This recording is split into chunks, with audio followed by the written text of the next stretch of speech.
அஸ்ஸலாமு அலைக்கும் வரஹ்மத்துல்லாஹி வபரகாத்துஹு. அன்பிற்குரிய சகோதர சகோதரிகளே, இந்த புனிதம் நிறைந்த ரமலானுடைய மாதத்தில் துஆக்களை மனனம் செய்வோம் என்கிற ஒரு நிகழ்ச்சியின் வாயிலாக நபிமொழிகளிலேயும் திருமறை குர்ஆன் வசனங்களிலேயும் இடம்பெற்றிருக்கிற துஆக்களை நாம் மனனம் செய்ய இருக்கிறோம். இந்த நிகழ்ச்சிக்கு செல்வதற்கு முன்பாக மனித சமுதாயத்தை இறைவன் படைத்திருக்கிற இந்த அடிப்படைகளை நாம் பார்க்கிற போது பல்வேறு வசதி வாய்ப்புகளை அல்லாஹ் ரப்புல் ஆலமீன் நமக்கு வழங்கியிருந்தாலும் மனிதன் படைக்கப்பட்டதற்கான நோக்கமாக வல்ல ரஹ்மான் நமக்கு சொல்லி காட்டுகிறான், ஒமா ஹலக்கத்துல் ஜின்ன வல் இன்ச இல்லா லியஅபுதூன். இந்த மனிதனையும் ஜின்னையும் என்னை வணங்குவதற்காகவே அன்றி படைக்கவில்லை என்று இறைவன் சொல்கிறான். வணக்கம் என்றால் ஏதோ தொழுகை, நோன்பு, இன்ன பிற உபரியான வணக்கங்கள் என்று இல்லாமல் ஒரு முஸ்லிமனுடைய ஒவ்வொரு செயல்பாடுகளையுமே வணக்கமாக மாற்றிக்கொள்வதற்கான பெரு வாய்ப்பை அல்லாஹ்வின் தூதர் ஸல்லல்லாஹு அலைஹி வஸல்லம் அவர்கள் நமக்கு சொல்லி தந்திருக்கிறார்கள். ஒவ்வொரு மனித செயல்பாடுகளையுமே இறைவனுடைய நினைப்பினால் நாம் கட்டமைக்கிற போது, இறைவனை நினைவு கூர்ந்தவர்களாக நாம் அதை செயல்படுத்துகிற போது அதுவே ஒரு மனித வாழ்க்கையை வணக்கமாக மாற்றுகிறது என்று நபிகள் நாயகம் ஸல்லல்லாஹு அலைஹி வஸல்லம் அவர்கள் நமக்கு வழிகாட்டி இருக்கிறார்கள். அதனால்தான் அல்லாஹ்வுடைய தூதர் நமக்கு சொல்லி காட்டுகிற போதே அந்த அடிப்படையில் தான் அத்துஆஉ ஹுவல் இபாதா, பிரார்த்தனை என்பது அது ஒரு வணக்கமாகும் என்று நபிகள் நாயகம் ஸல்லல்லாஹு அலைஹி வஸல்லம் அவர்கள் நமக்கு சொல்லி காட்டுகிறார்கள். இந்த துஆ என்பது அழைப்பு, நாம் பிரார்த்தனை செய்வது என்கிற பல அர்த்தங்கள் அதற்கு இருந்தாலும் கூட இறைவனுக்கு முன்னால் நாம் பலவீனமானவர்கள், இறைவன்தான் சர்வ வல்லமை படைத்தவன் என்கிற ஒரு அடிப்படையில் நாம் இறைவனிடத்தில் ஒவ்வொருவருமே தேவையுடையவர்களாக இருக்கிறோம் என்கிற நிலையில் இறைவனிடத்தில் கேட்டு பெறுகிற ஒரு அமைப்பை நாம துஆ, பிரார்த்தனை என்று நாம் சொல்லுகிறோம். இப்படி பிரார்த்தனை செய்யாதவர்களையும் கூட திருமறை வசனம் என்ன சொல்லி காட்டுகிறது அப்படின்னு பார்த்தா, கால ரப்புக்கும், உங்கள் இறைவன் கூறுகிறான், உதுஊனி அஸ்தஜிபு லக்கும், நீங்கள் இறைவனிடத்தில் கேளுங்கள், பிரார்த்தனை மூலமாக கேளுங்கள், அல்லாஹ் உங்களுக்கு பதிலளிக்கிறான். இன்னல்லதீன யஸ்தக்பிரூன அன் இபாதத்தி, யார் என்னை இப்படி வணக்கம் செலுத்துவதில் இருந்து விலகிக் கொள்கிறார்களோ, பெருமை அடிக்கிறார்களோ, அவர்களை செய்யதுகுரூன ஜஹன்னம தாகிரீன், அவர்களை நான் அந்த நரகத்தில் நுழைத்து விடுவேன் என்கிற எச்சரிக்கையும் அல்லாஹ் ரப்புல் ஆலமீன் செய்து காட்டுவதை நாம் பார்க்கிறோம். அப்ப நாம இந்த பிரார்த்தனையை, நம்முடைய பலவீனத்தை இறைவனிடத்தில் பறைசாற்றும் முகமாக இறைவனிடத்தில் கேட்கிற பழக்கமுடையவர்களாக, இறைவனிடத்தில் பிரார்த்தனை செய்யக்கூடிய பழக்கமுடையவர்களாக இருக்கணும். ஏன்னா இந்த பிரார்த்தனையை பொறுத்தவரை அல்லாஹ்வின் தூதர் அவ்வளவு மகத்துவமானதாக எடுத்து சொல்றாங்க. லைஸ ஷையுன் அக்ரமு அலல்லாஹி மினத் துஆ, துஆவை விட அல்லாஹ்விடத்தில் மிக கண்ணியம் வாய்ந்தது எதுவும் இல்லை என்கிற அளவிற்கு அல்லாஹ்வினிடத்தில் மிக உயர்ந்த நிலையில் இந்த துஆ, பிரார்த்தனை என்கிற வணக்கம் இருக்கிறது என்கிற போது, அப்ப அதை நாம் எப்படி நம்முடைய சுய வார்த்தைகளில் கட்டமைக்கிறோமோ அதைவிட நம்முடைய ஒவ்வொரு நேரங்களையும், நம்முடைய ஒவ்வொரு செயல்பாடுகளையும் செய்கிற போதே அதை அல்லாஹ் எப்படி நமக்கு வழிகாட்டி இருக்கிறானோ, அல்லாஹுவின் தூதர் ஸல்லல்லாஹு அலைஹி வஸல்லம் அவர்கள் எப்படி சொல்லி தந்திருக்கிறார்களோ, இறைவனிடத்தில் இறையஞ்சி வாழ்ந்த பல தூதர்கள் எப்படியான வார்த்தைகளை, பல நல்லடியார்கள் எப்படியான வார்த்தைகளை இறைவனிடத்தில் கோரி பிரார்த்தனை செய்தார்கள் என்று திருமறை குர்ஆன் எடுத்துரைக்கிறதோ, அது மாதிரியான பிரார்த்தனை வார்த்தைகளை இறைவனே முன்மாதிரியாக நமக்கு எடுத்து சொல்கிற விதத்திலேயும் நபிகள் நாயகம் ஸல்லல்லாஹு அலைஹி வஸல்லம் அவர்கள் வழிகாட்டிய விதத்திலையும் அமைத்துக் கொள்கிற போது உண்மையிலுமே நம்முடைய வாழ்க்கை வணக்கமாக மாறுகிறது என்பதை நாம் பார்க்கிறோம்.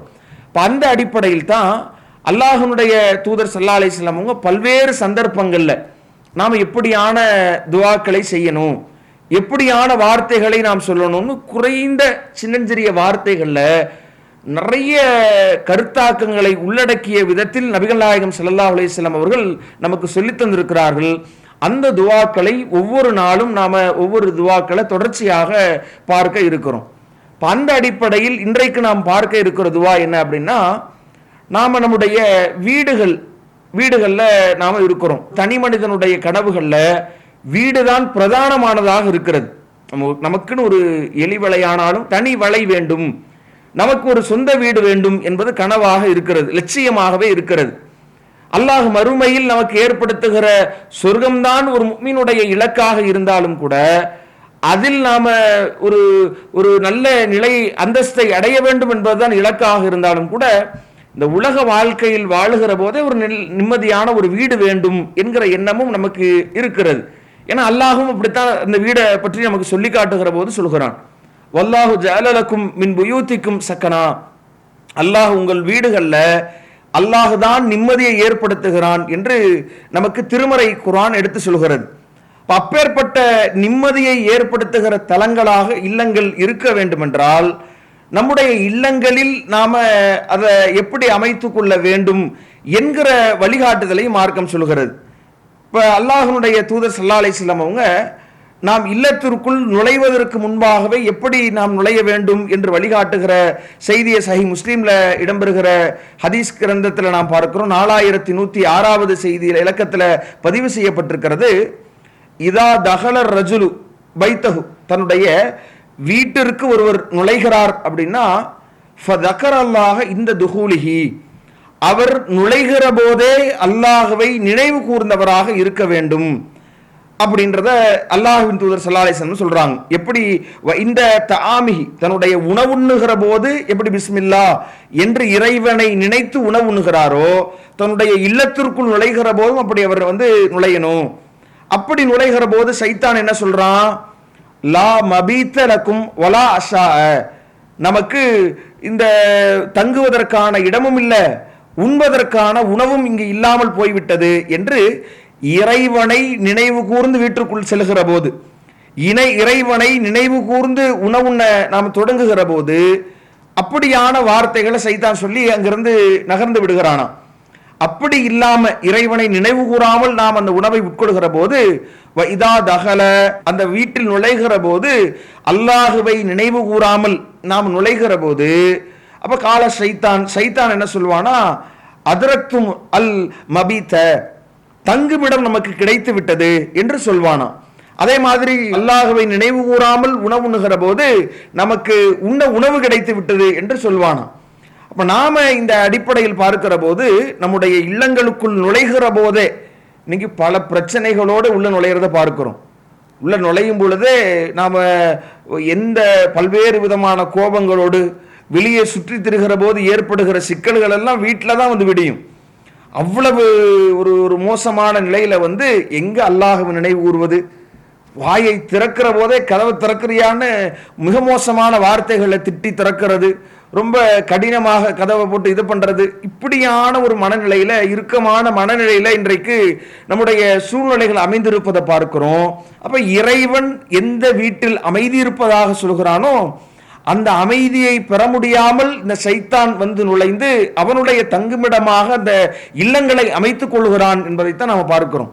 அப்ப இதிலிருந்து நாம் மீட்டெடுத்து நாம் நிம்மதியான இல்லமாக நம்முடைய இல்லத்தை கட்டமைக்க வேண்டும் என்றால், அல்லாஹ்வுடைய தூதர் ஸல்லல்லாஹு அலைஹி வஸல்லம் அவர்கள் சொல்லி காட்டுகிறபடி வீடுகளில் நுழைகிற போதே நாம அல்லாஹ்வை நினைவு கூறணும். எப்படி நினைவு கூறுறது, எப்படி உணவு உண்ணும் பொழுது நினைவு கூறுறோமோ, பிஸ்மில்லாஹ் என்கிற சாதாரண வார்த்தையை சொல்கிறோமோ, அது மாதிரியான ஒரு வார்த்தையை பிஸ்மில்லாஹ் என்று வீட்டுக்குள்ள நுழையும் பொழுதே சொல்லி செல்லணும்.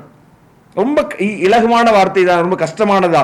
அல்லாஹ்வின் பெயரால் என்று நாம சொல்லக்கூடிய வார்த்தையை ரொம்ப எளிதா நம்ம சொல்லிடலாம். இப்போ நீங்க வீட்டுக்குள்ள நுழையும் பொழுது எத்தனை பேர் நாம் அப்படி சொல்றோம்? வீட்டுக்குள்ள நாம போகிற போதே பிஸ்மில்லாஹ் என்கிற ரொம்ப இலகுவான வார்த்தை கஷ்டமானதா? யாருக்கும் தெரியாத அறிமுகமற்ற ஒரு வார்த்தையா? ஆனா தெரிந்த வார்த்தை தான் நமக்கு ரொம்ப அசால்ட் ஆயிருது. இதெல்லாம் எனக்கு என்ன பெரிய தெரியாத வார்த்தையா, புதிதான எனக்கு அறிமுகமற்ற வார்த்தையா, பிஸ்மில்லான்னு தெரியாத கை குழந்தை இருக்குமா? அவ்வளவு சின்ன பிள்ளைகளுக்கே அது தெரியுமே, சிறு பிள்ளைகளுக்கு தெரிகிற வார்த்தை தானே என்று நாம சாதாரணமாக பார்க்கிற இந்த வார்த்தை தான் சைத்தானுடைய கூட்டத்தாரிடமிருந்தே நம்மை தற்காக்கிற ஒரு வார்த்தையாக இருக்கிறது.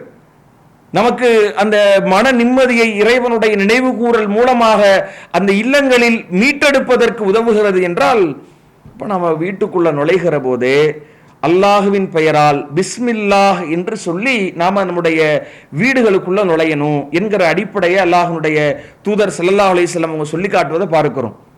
ரொம்ப எளிமையான வார்த்தை தான் பிஸ்மில்லாஹ் என்று சொல்லி நம்முடைய இல்லங்களுக்குள்ள நுழையணும். இந்த நிம்மதி நீடித்து இருப்பதற்கு என்ன செய்யணும்? அதையும் அல்லாஹ்வுடைய தூதர் ஸல்லல்லாஹு அலைஹி வஸல்லம் அவங்க சொல்றாங்க. நம்முடைய இந்த பிஸ்மில்லாஹ் என்று சொல்லி நுழைந்ததோடு நம்முடைய இல்லங்களில் அவ்வப்போது இறைவன் நினைவு கூறப்பட்டு கொண்டே இருக்க வேண்டும்.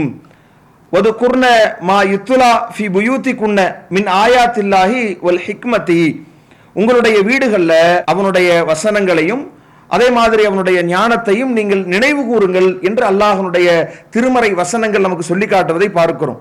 இன்னைக்கு வீடுகளை உள்ள போனாலே அந்த சப்தங்கள், எழுப்பப்படக்கூடிய இசையினுடைய சத்தமாக இருக்கட்டும், நாடகங்கள் பார்ப்பதற்கான சத்தமாக இருக்கட்டும், அக்கம் பக்கத்தில் நாம் இருக்க முடியாது, அந்த வீடை கடந்து செல்ல முடியாது. காதுகளை கிழிக்கிற அளவிற்கு இசை சப்தங்களும் தேவையற்ற இது மாதிரியான படங்களுடைய வசனங்களும் தன்னுடைய மொபைல் போன்களில் அப்படியே காதை கிழிக்கக்கூடிய அளவிற்கு சப்தம் எழுப்பக்கூடிய வகையில் இன்றைக்கு வீடுகள் நிரம்பி இருக்கிறது என்றால், எந்த வீடுகளில் இறைவன் நினைவு கூறப்படுகிறானோ, இறை வசனங்கள் நினைவு கூறப்படுகிறதோ அதுதான் உண்மையான நிம்மதியை அடைகிறது என்பதை இந்த வசனங்கள் நமக்கு சுட்டி காட்டுகிறது. இன்னும் அல்லாஹ்வுடைய தூதர் ஸல்லல்லாஹு அலைஹி வஸல்லம் அவங்க சொல்லக்கூடிய செய்தி, நாம சஹீஹ் முஸ்லிம்ல இடம்பெறுகிற செய்தியை பார்க்கிறோம். மஸலுல் பைத்தில்லதி யுதுக்கருல்லாஹு ஃபீஹி, அல்லாஹ்வுடைய பெயர் நினைவு கூறப்படுகிறது அப்படிப்பட்ட வீட்டிற்கு ஒரு உதாரணத்தையும், வல் பைத்தில்லதி லா யுதுக்கருல்லாஹு ஃபீஹி, எந்த வீடுகளில் அல்லாஹ்வுடைய பெயர் நினைவு கூறப்படவில்லையோ இரண்டையும் அல்லாஹ்வுடைய தூதர் ஸல்லல்லாஹு அலைஹி வஸல்லம் அவங்க ஒப்பிட்டு சொல்றாங்க. மஸலுல் ஹய்யி வல் மையிதி, அது எப்படியான ஒரு நிலை அப்படின்னா, உயிர் உள்ளவருக்கும் உயிர் இல்லாதவருக்கும் என்ன மாதிரியான வித்தியாசம் இருக்கிறதோ, மாறுபாடு இருக்கிறதோ, இந்த வேறுபாடு இந்த இரண்டு இல்லத்திற்கு மத்தியில் இருக்கிறது என்று அல்லாஹ்வுடைய தூதர் ஸல்லல்லாஹு அலைஹி வஸல்லம் சொல்லி காட்டுவதை பார்க்கிறோம். அப்ப நீங்க உயிருள்ள உயிரோட்டமான வீடுகளில் வசிக்கிறீங்களா, உயிரற்ற எப்படி ஒரு ஒன்றுமில்லாத பிணங்களுடைய குவியலாக, எப்படி ஒரு உயிரோட்டம் இல்லாத மன அமைதி இல்லாத ஒரு மயானம் எப்படி இருக்குமோ அது மாதிரி உங்களுடைய இல்லங்களை கட்டமைக்க போகிறீர்களா என்பது இறைவனை நினைவு கூறுவதன் மூலமாகத்தான் தீர்மானிக்கப்படுகிறது என்பதை அல்லாஹ்வின் தூதர் ஸல்லல்லாஹு அலைஹி வஸல்லம் அவங்க சொல்லி காட்டுகிறார்கள் என்கிற போது, இப்போ நாம் அதற்கு தகுந்த மாதிரி நம்முடைய வீடுகளை கட்டமைக்கணும். நம்முடைய வீடுகளில் ஓதப்படுகிற விஷயங்கள், திருமறை குர்ஆனுடைய வசனங்கள் ஓதப்படுகிறதா, வீட்டுக்குள் நுழைகிற போது ரொம்ப சாதாரணமான வார்த்தைகள், நம்மள்கிட்ட இந்த ஒரு அலட்சிய போக்கே எங்கே வருது தெரியுமா, இதுதானே என்பதை நாம் நினைவு அப்படியே கருதி அதை கடைபிடிக்காம போகிறோம். இந்த நிகழ்ச்சியினுடைய நோக்கமே என்ன அப்படின்னா, நாம் தெரிந்து வைத்திருக்கிறோம் பல வார்த்தைகளை, தெரிந்த விஷயங்களை கடைபிடிக்கிறோமா என்கிற கேள்வியை எழுப்பி நம்முடைய வாழ்க்கையில் நடைமுறைப்படுத்த வைக்க வேண்டும் என்பதுதான் என்னுடைய நோக்கம் என்கிற போது, இப்போ நீங்க பிஸ்மில்லா என்பதை சொல்வதற்கு மறக்கக்கூடாது. இந்த நினைவு கூறல் தான் நம்முடைய வீடுகளை சவக்குழிகளிலிருந்து ஆக்குவதற்கு பதிலாக உயிரோட்டமான வீடாக மாற்றுகிறது. சைத்தானுடைய கூடாரங்களாக மாறுவதற்கு பதிலாக மன அமைதி ஏற்படுத்துகிற இல்லங்களாக கட்டமைக்கிறது என்கிற போது, அப்போ நாம பிஸ்மில்லாஹ் என்று அல்லாஹுவின் பெயரால் என்று நம்முடைய இல்லங்களுக்குள் நுழைய பழக்கப்படுத்தி கொள்ள வேண்டும். எந்த அளவிற்கு இந்த இறை நினைப்பு நம்முடைய அந்த நிம்மதியை நீடிக்க செய்கிறது அப்படின்னா, அல்லாஹுவின் தூதர் ஸல்லல்லாஹு அலைஹி வஸல்லம் அவங்க சொல்றாங்க, லா தஜஅலு புயூத்தக்கும் மகாபிர, உங்களுடைய இல்லங்களை மண்ணறைகளாக சவக்குழிகளாக நீங்கள் மாற்றி விடாதீர்கள் என்று அல்லாஹ்வுடைய தூதர் சொல்கிறார்கள். இன்ன ஷைத்தான யன்ஃபிரு மினல் பைத்தில்லதி துக்ராஉ ஃபீஹி சூரத்துல் பக்கரா, சூரத்துல் பக்கரா என்கிற அந்த குர்ஆனுடைய அத்தியாயம் ஓதப்படுகிற இல்லங்களில் இருந்து ஷைத்தான் வெறுண்டோடுகிறான் என்று அல்லாஹ்வுடைய தூதர் ஸல்லல்லாஹு அலைஹி வஸல்லம் அவங்க சொல்லிட்டு, உங்களுடைய வீடுகளை இப்படி திருமறை வசனங்கள் ஓதப்படாத சவக்குழிகளாக மாற்றி விடாதீர்கள் என்கிற எச்சரிக்கையை அல்லாஹ்வின் தூதர் ஸல்லல்லாஹு அலைஹி வஸல்லம் அவங்க சொல்றாங்க. இன்னைக்கு இல்லங்களில் நாம் பார்க்கிற போது மன நிம்மதியை இழந்து காணப்படுகிற சூழ்நிலையை பார்க்கிறோம். இல்லங்கள் இன்றைக்கு ஆளாளுக்கு ஒவ்வொரு கைகளில் ஸ்மார்ட் போனை வைத்துக்கொண்டு ஒவ்வொரு மூலைகளில் வீடுகளில் இருக்கிறார்களே ஒழிய, வீடுகளில் மன நிம்மதியற்ற நிலைகளை பார்க்கிறோம். நிம்மதியற்று அவர்களுடைய தன்னுடைய வேலைகளை தானே அவங்க பார்த்து கொண்டு அடுத்தவரிடத்தில் வாய்விட்டு பேசுகிற நேரம் குறைந்து இருக்கிறத பார்க்கிறோம். அப்ப இறைவனை நினைவு கூர்ந்து இறை தூதர் நமக்கு வாழ்ந்து காட்டிய வழிகாட்டுதல் அடிப்படையில் செயல்படுகிற போது தான் அந்த இல்லங்கள் மன அமைதி மிக்கதாக மாறும், சைத்தானை அப்புறப்படுத்தக்கூடிய நிலையில் மாறும், மண்ணறைகளாக மாறாமல் உயிரோட்டமான இடமாக மாறும் என்கிற போது நம்முடைய இல்லங்கள்ல பிஸ்மில்லாஹ் என்கிற அல்லாஹுவின் பெயரால் என்கிற வார்த்தைகளை சொல்லி நாம நுழைகிற ஒரு வாய்ப்புகளை ஏற்படுத்தி கொள்ள வேண்டும். நம்முடைய இல்லங்கள் மகிழ்ச்சி மிக்க மகிழ்வுக்குரிய இடங்களாக மாறுவதற்கு வல்ல ரஹ்மான் அருள் செய்ய வேண்டும் என்ற பிரார்த்தனையோடு முடிக்கிறேன். வ ஆகிரு தஅவானா அல்ஹம்துலில்லாஹி ரப்பில் ஆலமீன். அஸ்ஸலாமு அலைக்கும் வரஹ்மத்துல்லாஹி வபரகாத்துஹு. அல்லாஹு அக்பர், அல்லாஹு அக்பர்.